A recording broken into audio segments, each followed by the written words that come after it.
I want you to close your eyes for a moment. Picture the life you were promised, the one you've been chasing since you were a kid, the one where you work hard, play by the rules, and eventually, the universe rewards you with wealth, respect, and a quiet life of comfort. Sounds nice, doesn't it? It's a pretty picture. It's also the biggest lie you've ever been told. A beautiful, soul-crushing lie, designed to keep you a servant. Listen closely, because what I'm about to tell you is going to hurt. It's going to make you angry. It's going to make you feel like you've been living a waking nightmare. But this is the truth they never teach you in school, never preach from a pulpit, and certainly never put on a motivational poster. The reason most men stay broke isn't because they lack talent. It's not because they don't work hard enough. It's because they were taught to play a game that doesn't exist. They were handed a map to a treasure that was never there, and told to follow it until they were too exhausted to ask questions. Look around you. Look at the people in your life. The loudest ones, the ones who crave attention, who shout their success from the rooftops, who buy flashy things to prove their worth. Where does it get them? They're always begging for more. More likes, more validation, more applause. They're chasing scraps, and the wealth they so desperately desire never lands in their hands. It floats quietly, silently, toward those who never needed to speak. The men who don't announce their moves because they wrote the script everyone else is reading from. This is the first rule, the foundation of all power. Master the game, not the crowd. And the brutal, gut-punching truth is, most men don't even realize they're in a game. They chase visibility, they chase applause, they chase the illusion of power. They want to be seen. They want to be understood. But real power doesn't beg to be noticed. It watches. It engineers. It stays hidden until the kill is clean, until the check is signed, until the deal is done. Think about it. There's a reason the same bloodlines have ruled for centuries. A reason why certain names never appear in the headlines, but own the media that prints them. The Rothschilds didn't rant online. The Rockefellers didn't chase applause. Asian dynasties didn't go viral. They went invisible. They understood something you were never taught. Power is not about being seen. It's about never being read. Machiavelli knew this centuries ago. He who wishes to be obeyed must know how to command. But command is not volume. It's calibration. It's the silence of a man who walks into a room and makes people doubt themselves without saying a word. That kind of power isn't earned by effort. It's built through architecture, through understanding one brutal principle. The crowd is the distraction. The crowd is the noise. Real wealth is built behind the curtain. And here's what keeps most men stuck in that endless, frantic cycle. They expose themselves. They explain their decisions. They open their hearts and show their blueprints. They want to be understood, to be seen as honest and authentic. But every time they speak without purpose, they give away a piece of themselves. They give away their edge, their unpredictability, their leverage. They think they're connecting, but they're just making it easier to be controlled.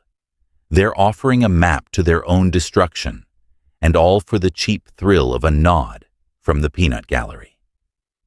This leads us into Rule 2, the rule that separates the masters from the masses. The rule that will make you feel like you've been living a lie your entire life. Are you ready for it?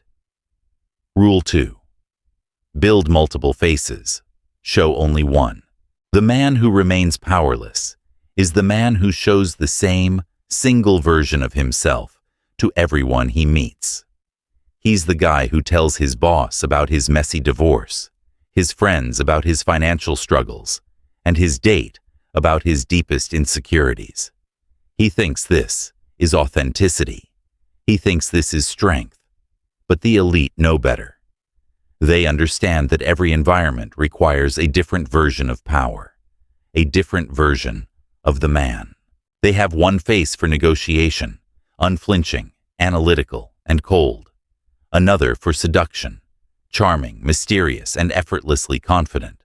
Another for war, ruthless, unreadable, and devoid of sentiment. And still another for peace, calm, generous, and strategic. And the real self, the core, unfiltered self, it's buried.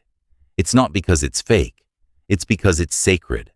It's not to be shared. It's only to be protected. You were told that masks are dishonest, that vulnerability is strength. You were told that being an open book is a virtue. But that was never meant to empower you. It was meant to make you predictable. A general doesn't broadcast his battle plans on the nightly news. A chess master doesn't reveal his next move before his opponent has even made theirs. The man who moves through the world without selective disguise is not real. He's just naive. The more people know about you, the more they can use it against you. Your weaknesses, your fears, your blind spots, they are all leverage in the hands of the cunning. This is where the elites separate themselves from the expressive masses. They don't reveal. They reveal only what creates leverage. They express only what disorients others, what makes them question their own position. They're not real. They're useful. That's what makes them untouchable. They've built an impenetrable fortress around their true self, and the only people allowed inside are the ones who have proven their absolute loyalty and value. This isn't about being a fake person. This is about being a strategic person. It's about understanding that a different version of you is required to conquer different battles. The version of you that closes $1 million deal is not the same version that comforts your child after a nightmare. The version that stands alone in the dark, confronting his deepest fears, is not the version you show to the world. And what keeps you from doing this? The deep gnawing fear that if you don't show your true self, you'll be seen as a fraud. The fear that people won't like you. The fear of being alone. But the truth is, the more you expose your raw, unedited self to the world, the less respect you'll receive. Because respect is not given to the open and vulnerable. It's given to the unreadable. To the man who is a fortress, not an open field. This brings us to Rule 3. If you thought the last one was brutal, this one will make you question every casual conversation you've ever had. Are you ready to see how you've been leaking power your entire life? Rule 3. Exploit information. Never share it. Most men leak. They overshare their plans, their goals, their wounds, their impulses, and their next move. Why? For the cheap, fleeting thrill of being understood. They crave validation so deeply, they'll hand over the keys to their kingdom just to hear someone say, "I get it." But every word spoken without purpose is a map to your destruction. You don't see this until it's too late. Until someone uses your own blueprint to box you in, to leverage your weaknesses, to steal your advantage. The powerful man doesn't just stay quiet. He listens. He catalogs. He dissects. He turns every conversation into an X-ray. He analyzes tone, posture, and the subtle pauses between words. Every casual smile is scrutinized. Every slip of the tongue is stored in the back of his mind like a weapon in a hidden armory. He speaks last. He reveals least. He lets the world wonder, lets them fill in the blanks, and in the silence he creates, they expose themselves. His control doesn't come from expression. It comes from precision. It comes from the ruthless, calculated application of information. This is what they never teach you. That success isn't about performance. It's about perception. That influence doesn't belong to the loud. It belongs to the unreadable. The man who keeps his silence while others shout. The man who observes while others confess. The man who waits while others expose themselves. Control begins with mystery. Wealth begins with concealment. And power begins the moment they can't define you. Think about the most successful people you know. Not the celebrities on TV, but the ones who truly hold power behind the scenes. The ones who move markets with a single phone call. The ones who shape industries without ever giving an interview. Are they the ones constantly posting their next move, their morning routine, or their private thoughts online? No. They are the ghosts in the machine. They are the ones who let the masses clamor for attention while they quietly accumulate assets. If you want to rise, if you want to be more than just another face in the crowd, you have to stop performing and start designing. Stop narrating your life and start distorting the picture. Because if you're not the one shaping the perception, you're already living in someone else's frame. You're a pawn in their game, and you don't even know it. And if you still think wealth is just about money, you've already lost. The real currency is attention. The real weapon is ambiguity. And the most dangerous man in the room is not the one who says the most, but the one who knows the most and shows nothing. This truth will haunt you. Every time you open your mouth to explain yourself, to justify a decision, or to vent about a problem, you'll hear my voice in the back of your mind. You're leaking. You're bleeding power. This is a hard lesson, but it's the only one that matters if you want to escape the game. And this leads us to Rule 4, a rule so fundamental, it will force you to question how you spend every waking moment of your life. The average man wakes up and immediately starts bleeding. Not blood, something far more valuable, his time, his focus, his energy. Every ping from his phone, every half-baked conversation, every fake smile he mutters just to keep the peace. Every moment he spends scrolling to escape reality. It all drains him before his so-called grind even starts.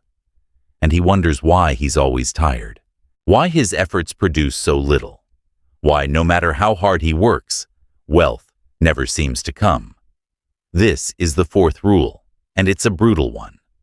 Weaponize time like a tyrant. The rich don't spend time. They dominate it. They slice it into blocks, assign it to specific outcomes, and ruthlessly destroy anything that dares interrupt it. They don't live in reaction. They live in ritual. They understand what the poor never will. Time isn't a resource to be managed. It's a battlefield you either conquer or that consumes you. You were raised to balance your life, but balance is a lie. It's a myth created to keep you complacent, to make you feel virtuous for being mediocre. The elites never pursued balance. They imposed structure. Every hour answers to them. Every day is a deployment. Every week is a campaign. When you see a powerful man moving slowly, calmly, without urgency, it's not because he has more time. It's because he's already engineered the battlefield to fight for him. He doesn't run. His systems do. And that's why you're exhausted. You think being busy is noble. You think effort equals value. But you've been trapped in a calendar designed by your enemies. You respond to noise. You serve everyone else's priorities. You rest when allowed and grind when told. That's not life. That's obedience. The man who builds wealth does not let his time get stolen in conversations that go nowhere, with people who bring no value, inside routines that burn hours and generate dust. He doesn't chase dopamine from notifications. He doesn't scroll to escape. He manufactures victory, and dopamine is a byproduct. This is where you have to become ruthless. You have to audit every single minute of your day and ask, Is this moving the needle? Is this a deliberate action or a desperate reaction? This leads us directly into Rule 5, because once you've learned to weaponize time, you realize that most of your time is being stolen by people. People you feel obligated to, people you network with, people you call friends. You will realize that the people around you are either making you powerful or making you weak, and this is the part that will feel the most isolating, the most lonely. But it's the only way to escape. Rule 5. Turn people into assets or obstacles and treat them accordingly. You think your network is your support system, but most of it is dead weight. People who drain your time, people who demand access, but provide no return. You entertain them out of habit, out of guilt, out of a deep-seated fear of being alone. But the truth is, every single hour you spend around mediocrity infects your trajectory. It's a slow, silent poison. The Machiavellian doesn't keep friends. He keeps function. Every person around him is evaluated with ruthless precision. He asks, do they produce outcomes? Do they sharpen my discipline? Do they extend my leverage? If not, they're not enemies, but they are liabilities. And liabilities get cut. He doesn't announce it. He doesn't make a scene. He simply vanishes. Because silence isn't just power. It's pruning. Look at the richest men on earth. Do you think they attend every gathering, return every message, or entertain every random request for a coffee meeting? No. They disappear. They delegate access. They build layers between themselves and the noise, and as those layers grow, so does their empire. But there's a deeper layer most men never see. It's not just time thieves or social clutter that keeps them poor. It's themselves, their inability to regulate the one thing more destructive than distraction: emotion. This brings us to Rule 6. This is the ultimate crucible, the test that separates the untouchable from the ordinary. Are you ready to face the most dangerous enemy you've ever known? The one staring back at you in the mirror? Rule 6. Emotions are leaks. Seal them. You walk into a room and you carry your mood on your face like a banner. You reveal tension with a sigh, show insecurity with an apology, and flinch at the slightest pressure. You celebrate too soon and vent to people who aren't building what you're building. In every one of those moments, you're bleeding energy, bleeding leverage, bleeding control. Understand this. Emotion without purpose is a weapon pointed at your own skull. It's a liability in every negotiation, a vulnerability in every competition, and a weakness in every relationship. The elite don't suppress feeling. They direct it. Their rage becomes focus. Their fear becomes foresight. Their sadness becomes silence. They don't react. They respond. They don't flinch. They absorb. And when the moment arrives, they strike, not from a place of feeling, but from a place of cold, unyielding clarity. That's why you never see them shout or panic or pout. You see only the outer layer, calm, slow, composed. But inside, it's warfare, calculations, pressure valves, delayed responses, a ruthless internal machine running on logic, not impulse. Because they know what you still haven't realized. One emotional leak can bankrupt decades of progress.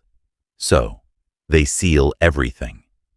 They create rituals for silence, time for reflection, and space for solitude. They bleed where no one can see them, where there's no audience, no one to judge or exploit. And when they return to the world, they are unreadable. Because when a man becomes unreadable, he becomes unbreakable. You've been trained to believe that honesty is power, but in war, honesty is exposure. In competition, vulnerability is currency for the enemy. And in business, emotion is leverage for everyone, except the one who expresses it. More fortunes have been lost from emotional outbursts than from bad deals. More empires have collapsed from weakness, shown in the wrong moment, than from any outside threat. And more men stay poor, not because of a lack of ambition, but because their energy is spread thin across things that don't move the needle. If you want to build something indestructible, you must start here. Ruthlessly protect your time, audit your circle, and, most importantly, master your inner world. Because until your energy belongs fully to you, you will always be a slave, no matter how much your bank account grows. The next step isn't about manipulating people. It's about manipulating perception itself. The man who learns to control frames controls reality. Most men speak first and lose before the sentence even ends. They rush to explain themselves, to seek agreement, to ease tension with a flood of words. But in every room, before a deal is made or a decision is spoken, something deeper has already occurred. A frame has been set. And in that moment, the outcome is already rigged. This is Rule 7. Own the frame or be trapped in one. The elite don't enter rooms to adapt.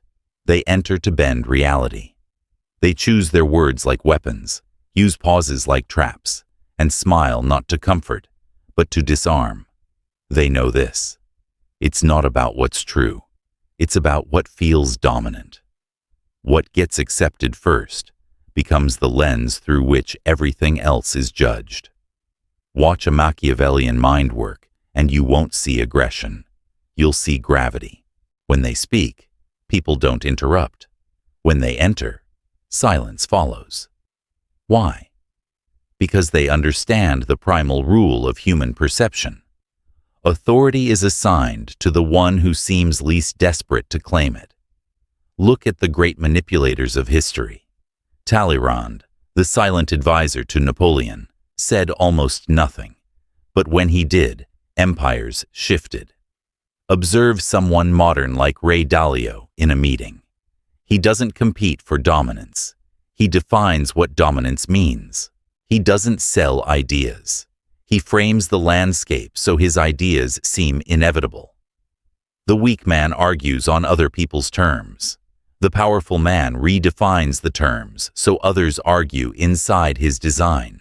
And when he's truly dangerous, he lets them think they set the frame while he steers the outcome from the shadows.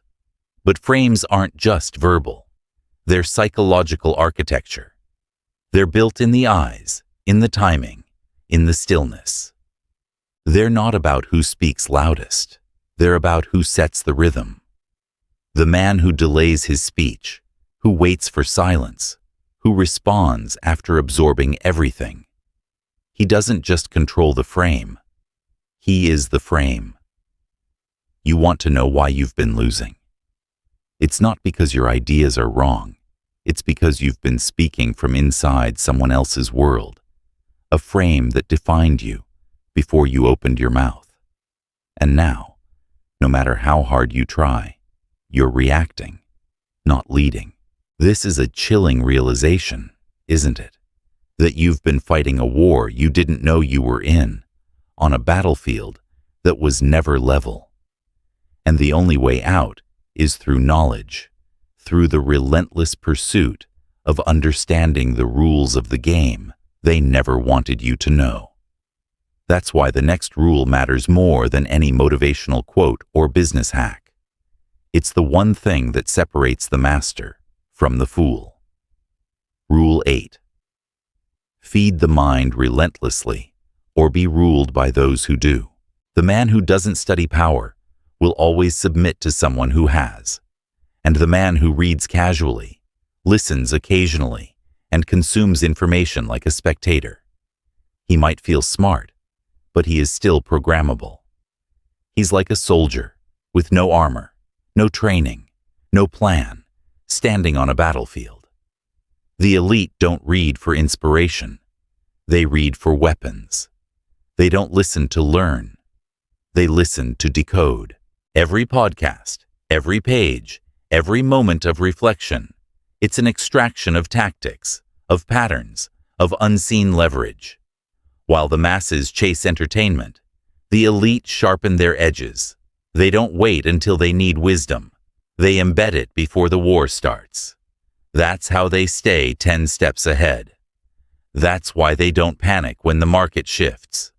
That's why they move like ghosts, while others stumble over noise. Their minds have been wired to process chaos as opportunity, to see what others miss. Because while you were watching trends, they were studying architects. While you followed advice, they dissected empires. While you escaped into comfort, they doubled down on mental armament. And now comes the part no one wants to face. This is the ultimate moment of truth, the final test. This is Rule 9. Take ruthless, calculated risks or stay a servant forever.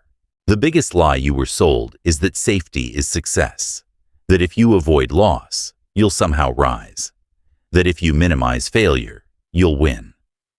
But the opposite is true. Safety is slavery, and the leash around your neck is your fear of risk. The elite don't gamble, they calculate. They simulate worst-case scenarios, build buffers, sharpen fallback plans, and then, and only then, do they pull the trigger. They know this. No empire was built by staying comfortable. Every fortune stands on a foundation of strategic exposure, of moments where everything could have collapsed if the mind wasn't ready. And most men, they wait for certainty, for permission, for signs. But life never sends signs. It only rewards movement. The Machiavellian doesn't need perfect timing. He needs positioning. He doesn't need assurance. He needs edge. Because he knows fortune doesn't just favor the bold. It punishes the passive. You think you're being responsible by hesitating, but all you're doing is reinforcing the cage. Every time you delay action, because it's not the right time, you tighten the chain.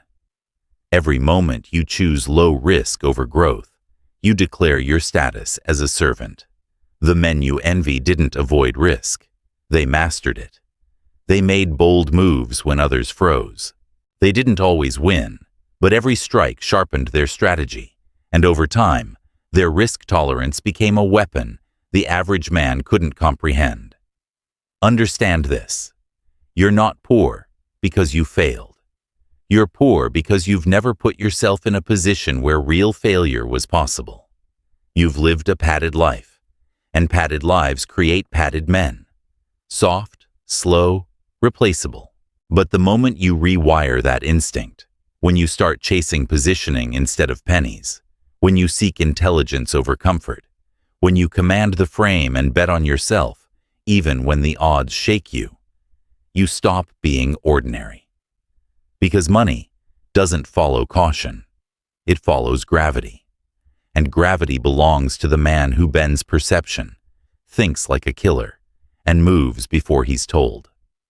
This leads us to the final, most profound rule, the one that separates the temporary victor from the immortal ruler. The final law isn't about domination. It's about immortality. Most men want to be seen. They chase the applause, the shoes, the watch, the car that screams louder than their soul ever could. They crave validation because deep down, they fear irrelevance. But relevance is cheap, and what's visible dies. What lasts is never loud. This is Rule 10. Build legacy, not lifestyle. The men who truly rule this world are not the ones you see on magazine covers. They are the ones whose names are signed into systems, whose decisions echo across generations without needing their face attached. The Rockefellers, the Carnegies, the old money European banking clans. They didn't build to impress. They built to remain. Lifestyle burns. Legacy compounds. And the difference is this. Lifestyle is fed by ego. Legacy is built through structure. The ego buys toys. The strategist buys permanence. The ego decorates the moment. The architect designs for centuries. The man obsessed with status leaves debt. The man obsessed with legacy leaves control. That's why the most dangerous men rarely look rich. They've chosen invisibility, not as a weakness, but as a weapon.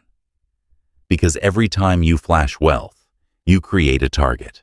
But when your wealth is hidden, systemic, and untouchable, you can disappear and still win. Legacy doesn't ask for applause.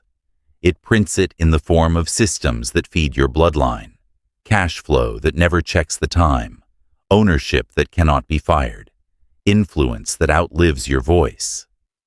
While others party for attention, the elite build for silence, not because they don't care, but because they're focused on being remembered by what they built, not how they looked.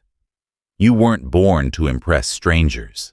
You were born to design something that moves without you, to architect something so vast and so powerful, it becomes a force of nature.